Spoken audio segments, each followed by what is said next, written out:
وهو جمهور النادي الاهلي اطلق عليه اعظم جمهور في الكون من شويه. اطلق عليه هذا اللقب من فراغ؟ لا والله. والله والله والله لو لفيت، يعني مش هقول الكرة الأرضية، على قد ما تلف مش هتلاقي بالفعل أعظم من هذا الجمهور. جمهور بيعطي دروسا قاسية ويعلم الآخرين فن الإدارة في المواقف الصعبة. جمهور الأهلي سواء كانت الأزمة بينه وبين اللاعبين دايما بيعطي دروس مجانية لباقي الجماهير في مختلف أنديتها، تتعلم ازاي تتعامل مع أزمة لاعب في ناديك، أو لو مع ناديك ذات نفسه، أو لو مع الآخرين. ليه أنا بقول كده؟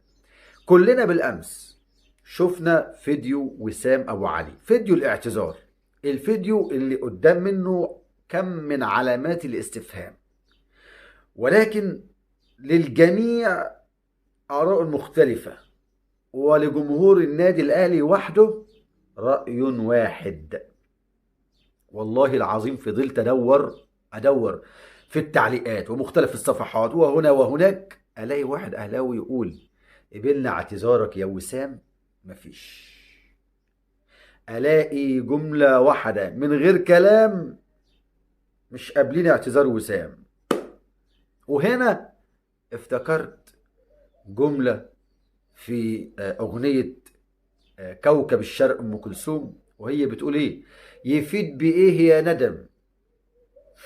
يفيد بايه يا ندم؟ انت جاي تعتذر ليه يا وسام؟ جاي تلحن ليه؟ الحانك كلها بايظه، الحانك كلها متقطعه. مش النادي الاهلي ولا جمهوره اللي بيتاكل بعقله حلاوه. لكن انا عندي سؤال من باب المصداقيه ومن باب الامانه، انا بسال حضراتكم وبسال المسؤولين على سوشيال ميديا النادي الاهلي: هو مين اللي وافق؟ مين اللي وافق على الفكره دي؟ مين اللي وافق انه ينزل فيديو وسام على صفحات النادي الاهلي الرسميه او على قناه الاهلي الرسميه؟ بس هنا هيبقى في اختلاف. في ناس يقول لك عادي ما فيهاش مشكله، تقدر تقول ان الاهلي يعني ايه، ادي جزء من الراجل اللي بيحاول يعمله، وللجميع مطلق الحريه في الاختلاف في الراي. وناس هتقول لك لا، ما كانش ينفع واحد زي ده طالع يقول كلمتين مش مفهومين. يعني ايه الضغوط الاسريه؟ يعني ايه يا وسام؟ ده انت جاي من الدنمارك وبسم الله ما شاء الله، لهف لك قرشين حلوين، ومن قبلهم في معرفش فرنسا ولا السويد، وبرضه كذلك الامر. يعني انت متعود في كل نادي تقعد تخبط فيه سنه سنه ونص، وتجيب بعضك وتنقل على القعده اللي بعده. يعني ايه ضغوط اسريه؟ ما قبضتش جمعيه مثلا؟ عيالك مش عارف تقدم ليهم في المدارس نظرا لارتفاع المصاريف؟ مش عارف تجوز بنتك مثلا ولا اختك؟ البيت اللي انتوا فيه قايل للسقوط، فبتدور على شقة محترمة شوية تبقى تليق بسبب على أسرته؟ يعني ايه؟ يعني ايه الضغوط الأسرية يعني؟ ولا هم اللي ضغطوا عليك؟ يلا نروح أمريكا، يلا عشان ناكل نشرب بلاش هناك بالفيزا كارد اللي هي المعاملة الذهبية اللي هم ايه، اللي بيتعدوا على الأصابع في دول العالم، المميزين، الفئة المميزة أو فوق المميزة كمان. أنا مش عارف يعني أنت جاي تعتذر ليه؟ يعني أنت جاي تعتذر ليه؟ وبنصح أي لاعب ما يعملش مع ناديه وتحديد النادي الأهلي، ما تعملش اللي أنا عملته. طب عملته ليه؟ عملته ليه أنت يعني؟ وأضيف إلى ذلك كمان، أنا يعني راجل بقول لك إيه، أنا في أي وقت هرجع النادي الأهلي اللي أنا. لا، طب هترجع ليه؟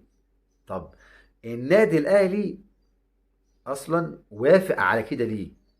بامانه الله يعني، ايا كان اللي زي ده بعد كده غير مرحب بيه. وده اللي قاله جمهور النادي الاهلي، قال لك خلاص مفيش اعتذار. ده موقف النادي الاهلي الثابت اللي قد ايه وضح الفرق وكشف الفرق ما بينه وبين جمهور الزمالك في رحيل زيزو، فاكرين؟ وفي رحيل امام عاشور، فاكرين؟ وفي رحيل كهربا، فاكرين؟ لما كانوا بيتشتموا بألفاظ يعني مش عايزين نكررها تاني، ولما كانت القناة والصحافة الزملكاوية تقلب قلبة شرسة عليهم، فاكرين؟ يعني فده الفرق ما تدورش على جمهور، وجمهور الاهلي موجود. نروح بقى للشق الثاني من الفيديو اللي هو ايه بقى. امبارح شفنا مباراة الاهلي، شفنا مباراة الاهلي والملعب التونسي. انا قاعد عمال اقول ايه يا ولد، فين الفرقة اللي بلعبها؟ فالولد عمر يقول لي بابا الملعب التونسي. ايوه، ما انا شايف الملعب التونسي نجيله خضراء وملعب تدريبات وبتاع. يا بابا الفريق لابس ابيض ده. طب انا قلت احنا لعبنا مع فرقه زي دي، كامل الاحترام والتقدير ليها، وكامل الاحترام والتقدير للتصوير اللي انا حاسس حد كان مصور بموبايل نوكيا. ويعني هي مباراة كسبنا فيها 4، ولكن احنا ما اعرفش جبنا لعيبه زياده، اللعيبه فوق لعيبه الاهلي ولا لا. الكل لعب، شفت الكل لعب. عشان كده ما شفناش مثلا ثنائيات بين اتنين، ما شفناش حتت فنيه كده. العش يطلع العش ينزل، العش يطلع العش ينزل. اه والله حصل. انا استغربت اصلا. هو قلت في مصطفى العش وسعد العش؟ لا، العش طلع العش نزل. ما علينا. مباراة نتمنى في اللي جاي خوسيه ريبيرو، ولا الاسم يعني واحد حد بيحفظ فيه والله. ريبيرو بيرو ولا المهم. المهم يعني. يعني يعمل توليفه كده ويثبت بتشكيله معينه عشان خاطر الدوري جاي. ده احنا خلاص كلها ايام قليله والدوري يبدا. هنلاعب مين؟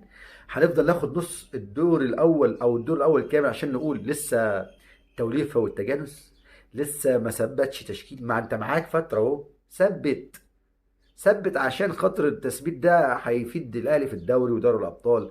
يبقى في تفاهم، ثنائيات ما بين لاعبين وبعضهم، في ارتياحيه ما بين ده وده.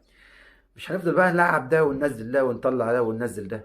دي رسالتي من المباراه دي والله. ما يقولكش 4 ولا 5 ولا 9، مش هتفرق. المهم ان ادخل بدايه الموسم بتشكيله ثابته عشان خاطر اعرف اتعامل واحط رجل على رجل وانا قاعد على الدكه، واحاسب اللاعبين صح، واتفادى غضب الجمهور في المواقف اللي زي دي. هنقول مدرب على الاقل اهو ثبت تشكيل من خلال الفتره اللي فاتت ودخل بيه الموسم ثابت. تمام. فدي كانت التعقيبه الوحيده على مباراة الأمس. وأعتقد إن الخطيب هيكون له دور في الحتة دي، لأن إحنا لحد دلوقتي سايبين المدرب براحته خالص خالص. لكن الوقت ضيق، الوقت صعب، بتلاقي الأمور بتعدي بسرعة وتخش على البطولة. فهيبدأ هو عنده حتة قلق وتشويش، أطلع قفشة وأنزل فلان، أطلع علان وأنزل كده يعني. أخيرا بقى الصفقة ويبدو أن جماهير الأهلي غير راغبة فيها. صفقة كوكا. يعني في كلام بيتقال، كابتن شوبير قال والاستاذ محمد شبانه في قناته قال انه كوكا على رادار الاهلي. مش ناقص. وجهه نظري والله مع احترامي الكامل والتقدير ليه، احنا يا عم مش فيه خلاص. سيب لنا شريف وجريشار، والرزمه اللي تحت منه هتساعد. يعني زيزو بن شرقي تريزيجيه، هتلاقي الناس دي موجوده. امام عاشور رجع بالسلامه، هتلاقي الناس دي بتساعد برضه. فمش ناقصه يعني. ما هي زيزو النعيمات يا اسامه فيصل. ده انا شايف واحد من الاثنين غير كده اقفل. اقفل عشان جمهوري. ما احنا مش محتاجين بقى على رادار الناس اللي مشيت قبل كده. كان وجع بطن على الفاضي وشتيمه وحرق دم. طيب، اخيرا بقى موقف شيكابالا اللي يعني اغضب جمهور الزمالك رغم اعتزاله، والموقف الصادم له مع قناته. انت عارف يعني ايه شيكابالا اللي عملوه اسطوره ورمز وهيعملوا تمثال على بوابه النادي الاماميه والخلفيه؟ الراجل يا جماعه كان متفق انه بعد ما يعتزل هيوقع عقد مع قناه الزمالك وقدم برنامج. امين امين. الراجل راح وقدم او وقع لقناه اخرى وكلكم عارفينها، وهيقدم. مش هيقدم فيها برنامج، هيطلع مع الرزمه اللي بتطلع ويمسك فنجان قهوه ويقعد ويتقاضى اجر اعلى مما كان هيتقاضاه في قناه الزمالك. فانتوا رايكم ايه؟ الراجل اللي ساب بيته ده انا سمعته حرفيا من الاستاذ محمد شبانه بامانه الله. عشان بس ما حدش يقول لي لا اهو، انا بجيب لك المصدر، ودي مش عيب يعني، بجيب لك المصدر. فلما سمعت كده استغربت، فقلت معقب على النقطه دي. يعني معقوله؟ طب فين بقى الانتماء والاسطوره والاباتشي والذي لا يعوض والفارس والكلام ده كله على قول كابتن سعد الحفيظ؟ تأمنش لحد النهارده، وما تقيمش لاعب اثناء دخوله او حضوره في النادي. قيمه وهو ماشي، يا ترى هيخرج من باب الكبير ولا من الخندق الصغير. بشكركم جدا، انتظرونا دائما وابدا على قناه ملعب الكباتن. دمتم في رعايه الله، والسلام عليكم ورحمه الله وبركاته.